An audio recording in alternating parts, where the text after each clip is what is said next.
우리 말씀 듣기 전에 아무래도 음식을 먹기 전에 위가 잔뜩 찌푸려 있으면 음식이 제대로 소화되겠습니까? 우리 서로 샬롬으로 앞뒤 계신 성도님 한 세 분 이상씩 우리 샬롬으로 축복하면서 우리 말씀 듣도록 하겠습니다. 함께 우리 인사합니다. 샬롬, 예, 샬롬, 예.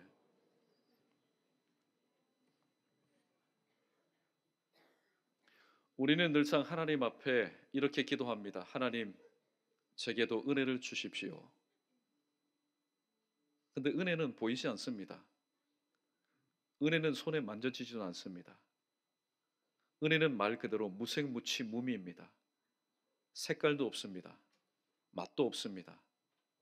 그럼에도 불구하고 우리 모두의 삶 가운데는 하나님의 은혜가 절실히 필요합니다.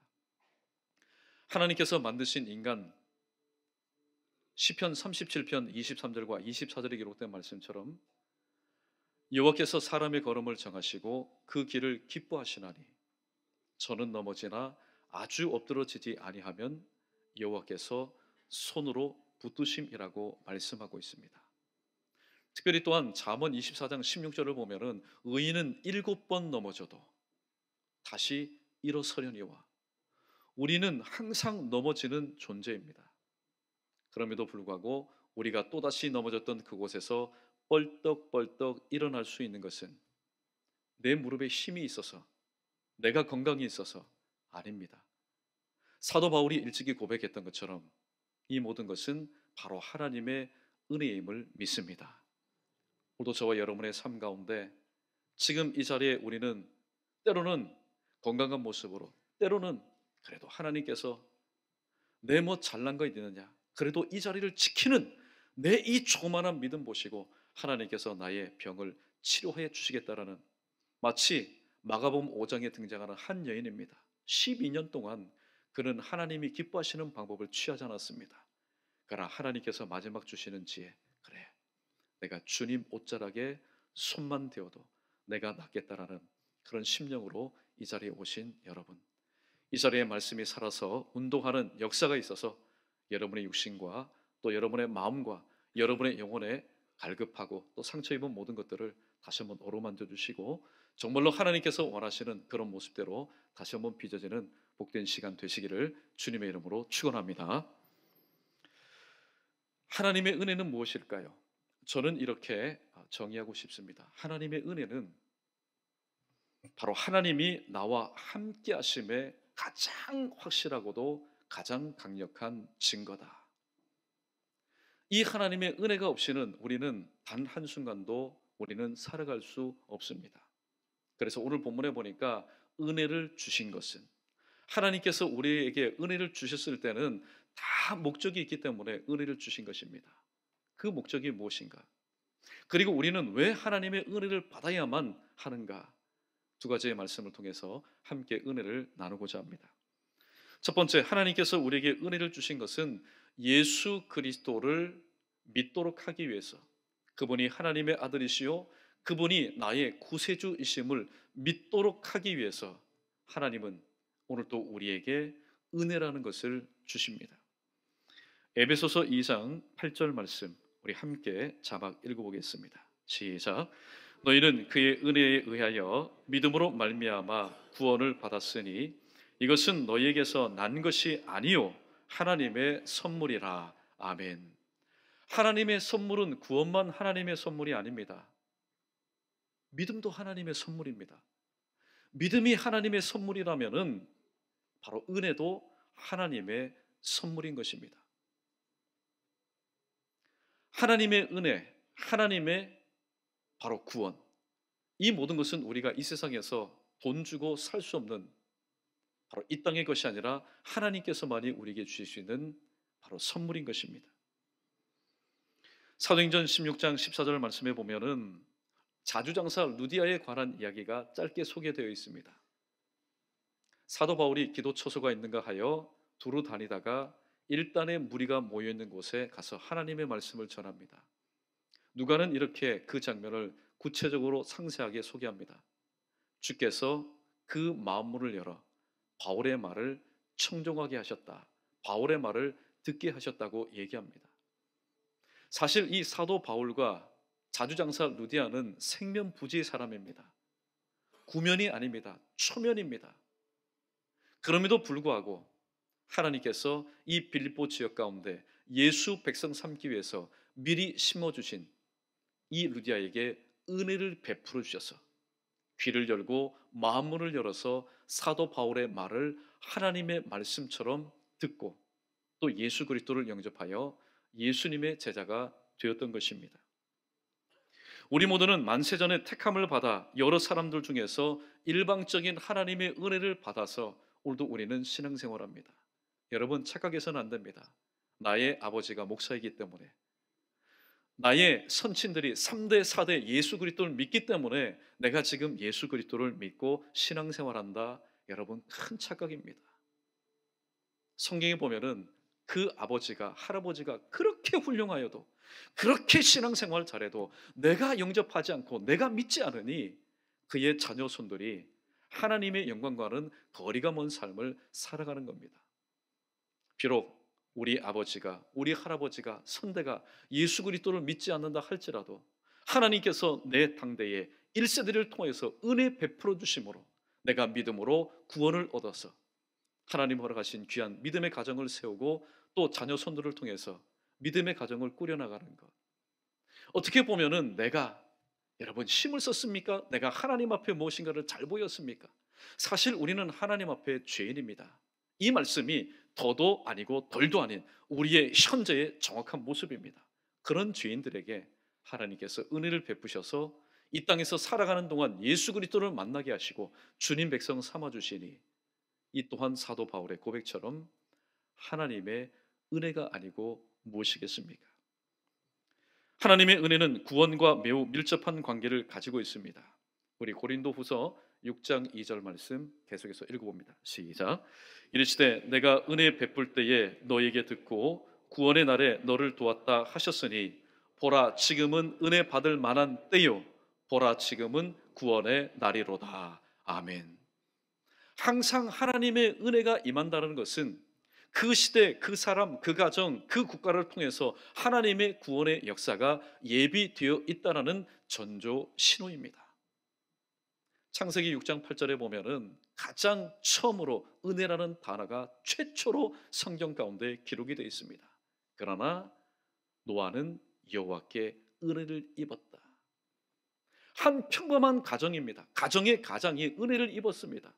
왜 하나님께서 평범한 가정의 한 가정에게 은혜를 베풀어 주셨을까요? 그리고 왜 노아는 하나님께로부터 은혜를 덧입을 수밖에 없었을까요? 하나님께서 노아에게 허락하신 사역이 뭡니까? 그것은 바로 큰 방주를 만들어서 하나님께서 이 땅에 모든 생명의 기식이 있는 것을 멸할 때에 하나님께서 예비하시고 택정하신 것들을 그 방주 안에 끌어들여서 홍수 심판으로부터 멸망으로부터 구원하시기 위해서였습니다. 이처럼 하나님의 은혜가 임했다고 할 때에 우리는 마냥 좋아해서만은 안 됩니다. 왜냐하면 하나님의 은혜는 하나님의 구원과 직결되어 있으며 하나님의 구원은 죄로 인해서 죽을 수밖에 없는 우리 인생을 향한 심판을 의미하기 때문입니다. 그러므로 하나님의 은혜가 자금 우리 가운데 임했다는 것은 하나님의 심판의 카운트다운이 이미 들어갔음을 의미하고 있습니다. 로마서 5장 20절에 보면은 그러나 죄가 더한 것에 은혜가 더욱더 넘쳤나니 정말로 귀한 말씀입니다. 죄가 더한 곳에 은혜도 더했다면은 여러분 그 죄의 그 쓰나미 가운데 은혜가 무슨 소용이 있겠습니까? 은혜는 파묻혀 버리는 겁니다. 그러나 죄가 더한 곳에 은혜가 더욱 넘쳤다. 이 죄로 인해서 침몰당하지 않고 죄로 인해서 동화되지 않을 만한 하나님의 강력한 은혜가 그 시대마다 그 사람에게 그 가정 가운데 그 국가 가운데 그 공동체 가운데 임했다는 증거입니다. 그러므로 죄가 더한 곳에 하나님의 은혜가 임합니다. 하나님의 은혜는 날마다 임합니다. 그러면은 그 은혜를 받는 우리의 자세는 어때야 될까요? 로마서 10장 10절 말씀에 보면은 사람이 마음으로 믿어 의에 이르고 입으로 시인하여 구원에 이른다고 말씀하고 있습니다. 그런데 하나님의 은혜를 헛되이 받은 누가복음 16장에 등장하는 한 인물이 소개되어 있습니다. 세상적으로 바라볼 때는 하나도 안타까움이 없는 사람입니다. 그는 한 부자였습니다. 보통 부자가 아닙니다. 거부입니다. 갑부입니다. 그러나 성령의 눈으로 바라볼 때에 이 한 부자는 안타깝기가 그지없는 사람이었습니다. 왜냐하면 하나님의 은혜를 그는 이 땅에서 살아있는 동안 생명의 호흡이 끝나기 일보 직전까지도 하나님의 은혜를 그는 온전히 받지 못하고 그는 박차버렸기 때문입니다. 여러분, 한 가지 질문합니다. 지옥에는 이게 없습니다. 지옥에는 이것이 소용이 없습니다. 백날 첫날 말 그대로 실질적으로 손이 발휘되도록 빈달지라도 이것이 통용되지 않는 것입니다. 어떤 눈물도 통용되지 않습니다. 어떤 뉘우침도, 어떤 후회함도, 어떤 회개도 통용되지 않는 곳이 바로 지옥입니다. 오늘 누가복음 16장에 등장하는 이 한 부자는 입술의 시인이 한 템포 늦은 사람입니다. 성경 말씀을 보면은 이 부자가 하나님 그 품에, 아브라함 품에 안겨 있는 그 나사로를 보면서 후회를 합니다. 그리고 회개를 합니다. 그 회개의 내용을 우리가 어떻게 할 수 있을까요? 아브라함이여, 당신 품에 있는 나사로를 이 땅에 보내어서 아직까지 살아있는 우리 5 형제가 있는데 그 5 형제로 하여금 이곳에 와서 나와 똑같은 고통을 느끼지 않게 해주십시오. 좀 의역하자면은 이 한 부자는 지금 이 지옥에서 수월 한복판에서 하나님 앞에 회개하고 있는 겁니다. 그러나 한 템포 늦었습니다. 만약에 입으로 시인할 것 같으면은 하나님께서 허락하신 생애 동안 생명의 호흡이 붙어 있는 동안 바로 입으로 시인했어야만 합니다. 그래야만이 그도 구원을 받고 이러한 모습을 바라봤던 그의 형제들도 구원을 받았을 겁니다. 그러나 템포가 늦었습니다. 한 템포 늦었습니다.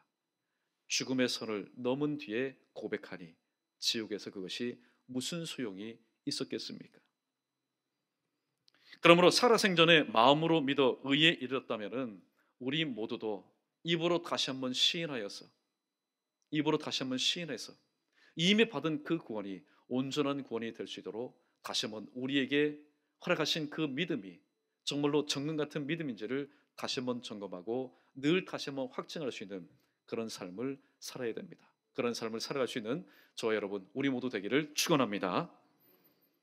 두 번째, 은혜를 주신 것은 이것이 바로 우리의 삶 가운데 실질적으로 적용해 보아야 될 바로 사항입니다. 이 부분을 우리 크게 한번 따라 보겠습니다. 은혜를 주신 것은 직면한 고난을 능히 감당하도록 하기 위해서입니다. 이 땅에 고난 없는 인생이 누가 있겠습니까? 눈물 없는 인생이 누가 있겠습니까? 눈이 있기 때문에 눈물이 있는 겁니다. 가슴이 있기 때문에 아픈 겁니다. 상처가 있는 겁니다. 육신이 있기 때문에 병드는 겁니다. 이 세상에 고통과 아픔과 어려움이 없는 인생 누가 있겠습니까? 만약에 있다면은 있지요. 여기에 가시면 있습니다. 어디 가면은요? 무덤에 가면 있습니다. 그 사람에게는 고통도 아픔도 아무것도 없습니다. 그럼 우리는 살아있는 사람들 아닙니까?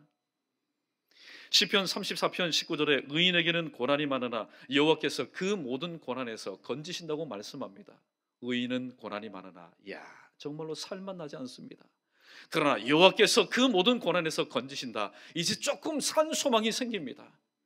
그런데 그 결과가 나의 현실이 되기까지 오늘 또 참고 인내해야 될 오늘의 삶이 얼마나 긴지 모릅니다. 히브리서 2장 18절 말씀 우리 자막 함께 읽어보겠습니다. 시작. 그가 시험을 받아 고난을 당하셨은즉 시험 받는 자들을 능히 도우실 수 있느니라. 아멘. 주님도 말씀합니다. 나도 공생애 때 시험 참 많이 받았다. 그래서 나도 고난 많이 받았다. 그러나 너희가 시험 받아 고난 당할 때 내가 너희를 능히 도와주겠다 말씀하고 있습니다. 성도에게는 고난이 항상 그림자처럼 따라다닙니다. 그러나 우리가 분명히 기억해야 될 것은 우리의 삶 가운데 고난이 뒤따른다. 일평생 동안 여러분 자나깨나 잊지 못할 어떻게 보면은 악몽과 같은 겁니다. 그러나 동시에 우리가 또한 기억해야 될 것은 에스겔서 48장 35절 말씀 여호와 삼마 여호와 거기 계시는 하나님 푸른 초장 쉴 만한 물가에도 계시고 사망의 음침한 골짜기에도 계시고 기가 막힐 웅덩이와 수렁 가운데도 계시고 우리가 눈물 흘리는 그곳에도 계시는 하나님. 그러므로 우리는 기억할 때에 두 가지를 항상 동시에 기억할 수 있어야 됩니다. 아, 내가 지금 고난의 현장에 있구나. 기억할 동시에 그 고난의 현장에는 눈물 흘리고 마음 아파하는 나만 있는 것이 아니라 하나님도 함께 하신다는 것을 우리는 믿어야만이 신앙생활하다가 실족하지 않고 오히려 하나님의 뜻이 무엇인지를 깨닫고 이로 인해서 우리의 믿음이 다시 한번 정금 같은 믿음, 말 그대로 야물딱진 믿음 같은 그런 믿음의 소유자가 될 수 있습니다. 출애굽기 1장 20절에 보면은 하나님이 그 산파들에게 은혜를 베푸셨다는 말씀이 있습니다. 바로 왕이 생각합니다. 야, 이거 큰일 났다. 역대를 보니까 한 70명 되는 시불이 한 가정이 내려왔는데 시간이 지나면서 이거는 감당할 수 없는 겁니다. 감당할 수 없이 기하급수적으로 늘어납니다. 그래서 짜낸 고안이 뭡니까? 여자아이면은 살려주고 남자아이면은 죽여라. 누구에게 엄명을 내립니까? 산파 십부라와 부하라는 산파에게 엄명을 내립니다. 그런데 하나님께서 그들에게 은혜를 베풀어 주셨습니다. 부릅니다. 왜 여자아이는 살려두었지만 남자아이는 왜 죽이지 않았느냐? 아이고 왕이시여, 시부리 여인이 보통 힘이 좋은 사람이 아닙니다. 보통 건강한 산모들이 아닙니다. 가기도 전에 어떻게 해요? 쑥쑥 나와버렸는데 어떻게 내가 죽일 수 있겠습니까? 시부리 아이 살육 사건, 하나님의 은혜를 입음으로 말미암아 어쩌면은 이 시부리 민족이 애굽 창설 없는 감옥에서 멸절될 수밖에 없었던 그 위기로부터 하나님의 은혜를 입었던 산파들의 지혜를 통해서 구원을 얻게 되었습니다. 그렇다면 이 시간 다시 한번 정확하게 짚고 넘어가 보겠습니다. 하나님의 은혜는 무색무취 무미라고 했습니다. 쥐어지도 않고 보이지도 않습니다. 냄새도 나지 않습니다. 그러면은 하나님의 은혜는 도대체 무엇일까요? 우리 구약성경 에스라서 7장 28절 말씀 우리 함께 읽어보겠습니다. 시작. 또 나로 왕과 그의 보좌관들 앞과 왕의 권세 있는 모든 방백의 앞에서 은혜를 얻게 하셨도다. 내 하나님 여호와의 손이 나의 위에 있으므로 내가 힘을 얻어 이스라엘 중 우두머리들을 모아 나와 함께 올라오게 하였노라. 아멘. 여러분, 에스라서 7장 28절 말씀 꼭 여러분 기억하십시오. 은혜가 뭐냐? 내 하나님 여호와의 손이 나의 위에 머무르는 것. 그래서 내가 이로 인해서 힘을 얻는 것. 이게 바로 은혜 받았다라는 증거입니다. 디모데후서 3장 12절에 보면은 무릇 그리스도 예수 안에서 예수 그리스도를 믿으면서 경건하게 구별되이 세상 닮아가지 않고 주님 닮아가는 삶을 살고자 하는 자에게는 핍박이 박해가 있을 것이라고 분명히 성경은 말씀합니다. 이에 합당한 세 부류의 사람들이 있습니다. 첫 번째는 바로 사드락과 메삭과 아벳느고지요. 사드락과 메삭과 아벳느고, 우리 생각에는 야, 뭐 그렇게 어렵냐? 한번 고개만 까딱, 한번 까딱하면은 왕의 마음에도 흡족하게 되어서 그 분위기 깨지 않고 지낼 텐데 왜 머리 한번 까딱하지 않았을까? 여러분, 아닙니다. 사드락과 메삭과 아벳느고는 이런 믿음이 있었습니다. 이 땅의 주 외에 다른 주들이 우리를 관할하지만은 우리는 하나님과 하나님의 이름만은 부르겠다라는 그런 믿음이 있었기 때문에 살기 등등한 위협이 있었지만은 결코 그 앞에 머리를 조아릴 수가 없었던 것입니다. 보십시오. 결과 어떻게 됐습니까? 풀무불 속으로 던져졌습니다. 그러나 사드락과 메삭과 아벳느고는 이러한 믿음을 가지고 풀무불 속으로 들어갔습니다. 그리 아니하실지라도 하나님께서 설령 우리를 살려주지 않는다 할지라도 우리는 왕과 왕이 만든 금신상에게 절하지 않겠다라는 믿음을 가지고 풀무불 속으로 들어갔을 때 하나님은 은혜를 덧입혀 주셨습니다. 에스라서 7장 28절 말씀. 내 하나님의 손이 내 머리 위에 있으므로. 머리만 여러분 보호한 것 아닙니다. 하나님의 그 크고 강한 손이 이 사드락과 메삭과 아벳느고에 임할 때에 정수로부터 발끝까지 앞뒤 좌우 1500도 이상 되는 그 고열의 풀무불의 그 화염으로부터 하나님께서 안전하게 생명사계로 지켜주심으로 인해서 그건 죽는 것입니다. 죽어야 됩니다. 그게 상식입니다. 그러나 하나님은 하나님을 믿는 이들의 믿음을 보시고 은혜 가운데 살아서 나올 수 있도록 은혜를 베풀어 주셨습니다. 그 친구의 그 친구입니다. 다니엘도 보십시오. 다니엘은 어떤 믿음을 가지고 사자굴 속에 떨어졌습니까? 알고도의 믿음. 그렇게 하면은 죽는 줄 알고도 그런 하나님을 향해서 하루 3번 하나님 앞에 기도하는 것을 도무지 끊을 수가 없었던 것입니다. 사자굴 속에 떨어졌습니다. 만약에 이 사자가 다니엘만 보았다면 다니엘은 뼈도 추리지 못합니다. 보통 사람을 사자굴 속에 집어넣을 때 사자 잔뜩 먹여놓고 여러분 사람을 집어넣지 않습니다. 몇 날 며칠이고 굶깁니다. 몇 날 며칠이고 굶깁니다. 그렇기 때문에 무엇인가 떨어지면은 그것이 인형이든 사람이든 마구 물어뜯습니다. 그런데 여러분 보십시오. 사자굴 속에 떨어졌지만은 죽지 않았습니다. 여러분 놀라운 사실은요. 사자가 만약에 자기 앞에 떨어진 다니엘의 육신의 모습을 보았다면 대번에 덮쳤겠지요. 대번에 덮쳤을 겁니다. 그러나 하나님의 손이 임한 하나님이 함께 하시는 다니엘을 하나님의 형상대로 지음을 받지 않았지만 그 사자가 볼 때에 감히 덮칠 수가 없었고 먹을 수가 없었던 것입니다. 또 바울과 실라의 경우도 마찬가지입니다. 하나님의 복음을 전하다가 억울하게 빌립보 감옥에 갇힙니다. 누구냐? 우리 동네 사람 아닌데요. 대충 판결을 내립니다. 자, 때려가지고 집어넣어라. 합법적인 절차를 밟지 않고도 억울하게 빌립보 감옥에 갇혔습니다. 태형이 뭡니까? 사실 유대인들은 40에 하나 감한 매를 때립니다. 체력이 웬만큼 좋은 사람은 버틸 수 있습니다. 그러나 태형은 뭡니까? 태형은 횟수가 없는 채찍입니다. 죽을 때까지 때리는 겁니다. 맞다가 실신했는지 끌려와서 그러나 신라와 함께 부둥켜 안고 서로 위로하면서 하나님 앞에 기도하고 하나님 앞에 찬미합니다. 그때 큰 지진이 일어납니다. 신구약 성경을 보면은 큰 지진이 일어난 것은 하나님의 임재를 의미합니다. 하나님께서 임재하셨을 때에 에스라서 7장 28절 말씀처럼 하나님의 손이 이 신라와 바울 그 머리 가운데 그 심령 가운데 덮을 때에 지진이 일어나면은 벽돌로 만든 그 감옥 무너져야 되지요. 그러나 하나도 다치지 않고 이 바울과 신라의 연고로 인해서 그 안에 있는 모든 사람들도 바로 죽음으로부터 구원을 얻는 놀라운 역사가 일어났던 것입니다. 우리가 은혜를 입어야 될 이유가 바로 여기에 있습니다. 하나님께서 우리에게 은혜를 주시는 이유가 여기 있습니다. 바로 직면한 고난으로부터 우리를 구원하시기 위해서입니다. 사랑하는 성도 여러분, 오늘 노아의 가정을 한번 보십시오. 서두에 말씀드렸는데 이 노아는 대기업의 회장이 아니었습니다. 물질이 많은 사람이 아니었습니다. 인맥이 풍부한 사람이 아니었습니다. 그저 지극히 한 평범한 가정의 가정일 뿐이었습니다.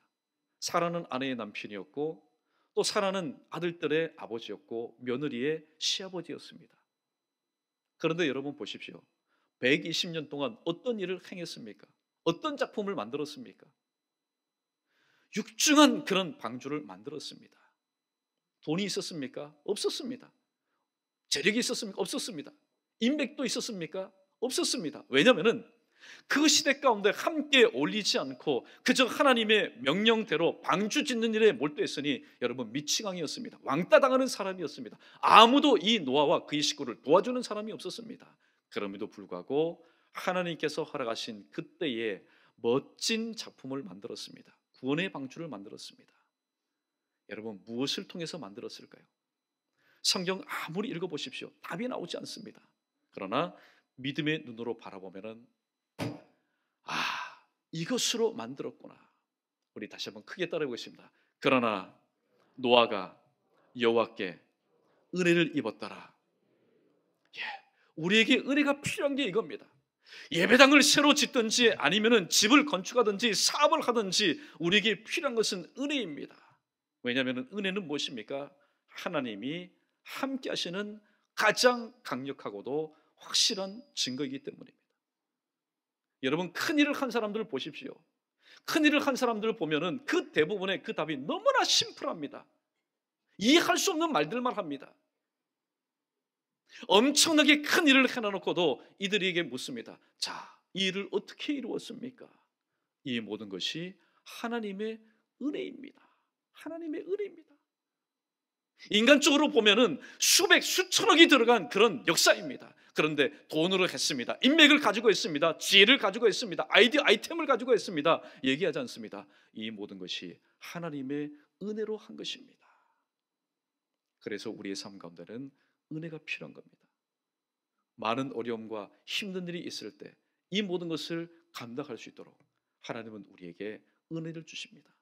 그래서 고린도 전서 10장 13절 말씀에 보면은 오늘 이런 말씀을 사도 바울은 우리에게 주고 있습니다. 함께 있습니다. 시작. 사람이 감당할 시험 밖에는 너희가 당한 것이 없나니 오직 하나님은 미쁘사 너희가 감당하지 못할 시험 당함을 허락하지 아니하시고 시험 당할 즈음에 피할 길을 내사 너희로 능히 감당하게 하시느니라. 아멘. 시험 당할 즈음에 하나님은 정말로 멋지신 분입니다. 시험 당해서 넘어지면 끝입니다. 하나님 영광 가리웁니다. 그 이름 거룩히 여길 수가 없습니다. 그러나 시험 당할 즈음에, 넘어질 즈음에, 설을 넘을 즈음에, 또 낙심할 즈음에 하나님은 우리에게 피할 길을 내우셔서 너희로 능히 감당하게 하시리라. 너희는 누굽니까? 오늘 제목의 말씀처럼 은혜 입은 너희로 능히 감당하게 하신다고 말씀하고 있습니다. 이 시간 이런 고백을, 이런 곡조 있는 찬양을 통해서 하나님 앞에 올려드리기를 원합니다. 은혜 아니면 나서지 못하네. 십자가의 그 사랑 능력 아니면 나서지 못하네. 은혜 아니면 나서지 못하네. 놀라운 사랑 그 은혜 아니면 나서지 못하. 우리 함께 고백하겠습니다. 은혜 아니면, 은혜 아니면 나서지 못하네. 십자가의 그 사랑 능력 아니면 나서지 못하. 두 손 들고 부릅니다. 은혜 아니면, 은혜 아니면 나서지 못하네. 놀라운 사랑 그 은혜 아니면 나서지 못하네. 할렐루야.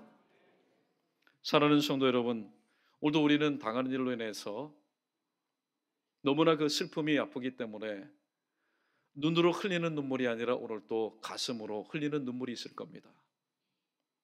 또 아예 칼에 찔리고 바늘에 찔리면 낫겠습니다. 그 상처는 세월이 지나면 나아지기 때문입니다.